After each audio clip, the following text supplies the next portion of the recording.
What is up, guys? Welcome back to a brand new video. Today it is 11:50 at night, so I kind of have to be quiet, but we're going to be taking a look at my predictions for the Champions League groups. Let's get into it. So let's start with Group A. I'm going to try and keep this video under 5 minutes. Group A: Benfica, Man United, Basel, CSK Moscow. So that's a great group in my opinion. Very, very balanced. I definitely think the bottom two teams, Basel, and CSK Moscow, are going to play very well against Benfica. I mean, Benfica could definitely not get out of the group, but I think they will. I think they will get out of the group. And of course, Manchester United, I think they will finish in first. Now that they have signed Ibrahimovic once again, I think they will finish in first. So Manchester United in first, and I am going to just go for Benfica in second. Moving on to Group B, we have Bayern, PSG, Anderlecht, and Celtic, man. Okay, so Celtic had a great season last season under Brendan Rodgers. A lot of great players, a lot of team of the seasons as well. They did very, very well. I think they went undefeated in the Scottish League, which is very nice. So I think Celtic and Bayern in Paris are definitely going to battle it out, but Bayern Munich and PSG are definitely going to get out of the groups no matter what. I think Celtic's going to put up a great fight, though.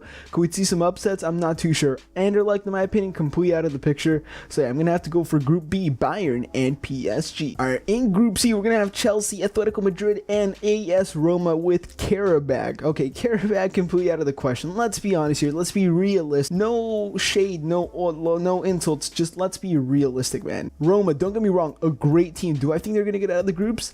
This time, no, man. This is one of the groups of death. Chelsea, Atletico, Roma.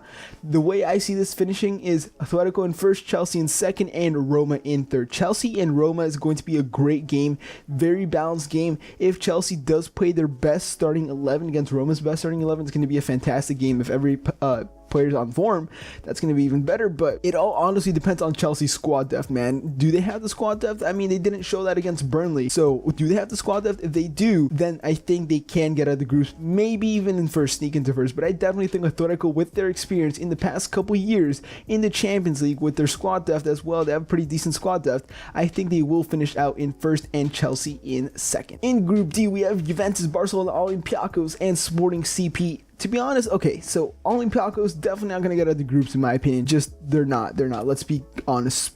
Sporting CP or Sporting Lisbon, I think they're going to put up a great fight against Juve in Barcelona. I think Olympiacos is going to finish 0-3, Sporting CP like 1-2 or something, and then either Juve or Barcelona in first place. I'm going to have to go with Juve though. They beat Barca last season. Dybala absolutely crushed them.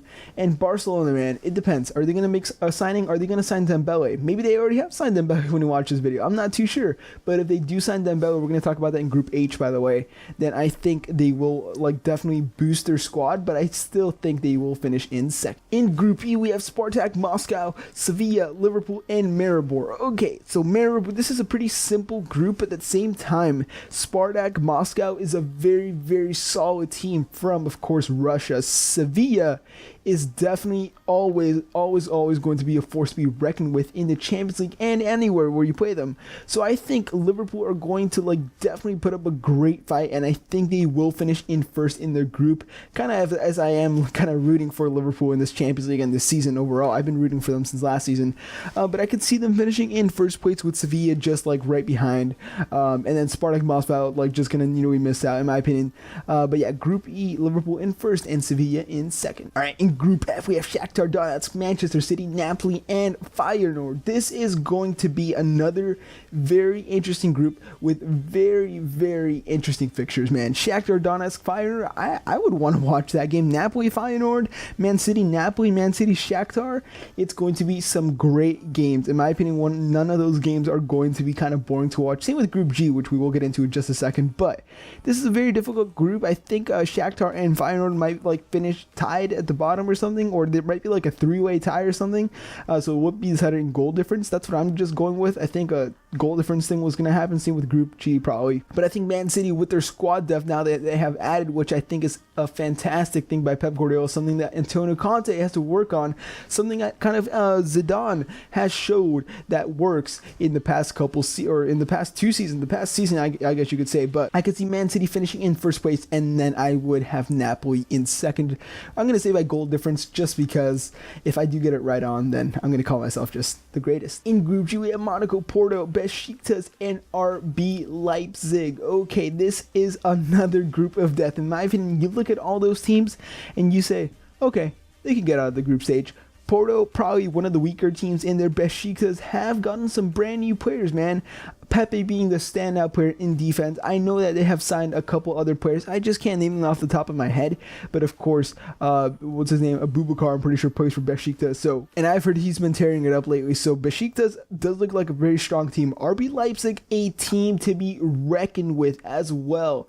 Werner, Keita, they're standout players in that team. Forsberg as well. So they're standout players. They're three standout players. The guys who kind of led RB Leipzig last season. And I think they can lead them out of the groups this season as well. And then I will go for Monaco in, I think I'm going to go for Monaco in first place, and I'm going to go for RB Leipzig in second place. I could definitely see those switching around. I can't see Porto getting out of here just because there's so many good teams around them. But Besiktas could definitely sneak into second place. I would be surprised, but RB Leipzig and Monaco are going to be my top two. All right, Group H, the last one, the exciting one, the one that we have all been waiting for: Real Madrid, Dortmund, Tottenham, and APOEL. So right here, immediately, you take out APOEL. They're not gonna survive that group ever. Let's be realistic here, dude. Real Madrid, one way or another, they're going to get out the group stage. They're just going to. I mean, completely being unbiased, man. Let's be realistic. They have the best midfielder in the world. They have one of the best attacking lineups as well. They have the best squad depth in the world right now. They have the best B team, I guess you can say, in the world right now as well. And it's just a great team that not many teams can match up against and go against. Like literally, Real Madrid. Bale gets tired, Asensio can come on and score a banger. That's how good the squad depth is. Asensio's so good. And he's a bench player, dude. It's just incredible to think about. But this isn't all about Real Madrid, man. Dortmund and Tottenham Hotspur as well. Spurs. Okay, so this is a very controversial one. Group H depends solely on two things. One, is Dembele going to leave Dortmund? And if he does leave Dortmund, then Dortmund won't be as good. They still have Pulisic and Schürrle to replace Dembele, but Dembele is a very important player in their squad, in my opinion. Spurs, are they going to sign more players before the end of the transfer window? Are they going to get more into their squad depth? Something that is hugely important for them now that they're going to play Champions League and the other place, Premier League. But I know a lot of people will say, oh, Spurs isn't going to get out of the group because they haven't won a match at Wembley since 2014. Dude, let's be honest here. That really doesn't matter. That's just a stat. That's just a fact. Who really cares? So straight up, Real Madrid first, Tottenham Hotspur second. Don't ask any questions. I could realistically see Dortmund and Spurs finish 1-1-1 and tied on points and then goal difference once again. Alright guys, but this will be the end of the video. Hope you guys did enjoy. Leave a comment and subscribe to my channel if you haven't already. These are my I almost said weekend league predictions. These are my Champions League predictions for 2017 and 18 just for the groups. I might do a full like knockout stage bracket thing, but I can't really do that, or I can, but I kind of don't. I don't know. We'll see. Let me know if you guys like these kind of videos. I like explaining my process and my thinking behind all of this. Thank you guys so much for watching. See you guys in the next video. Have a fantastic day.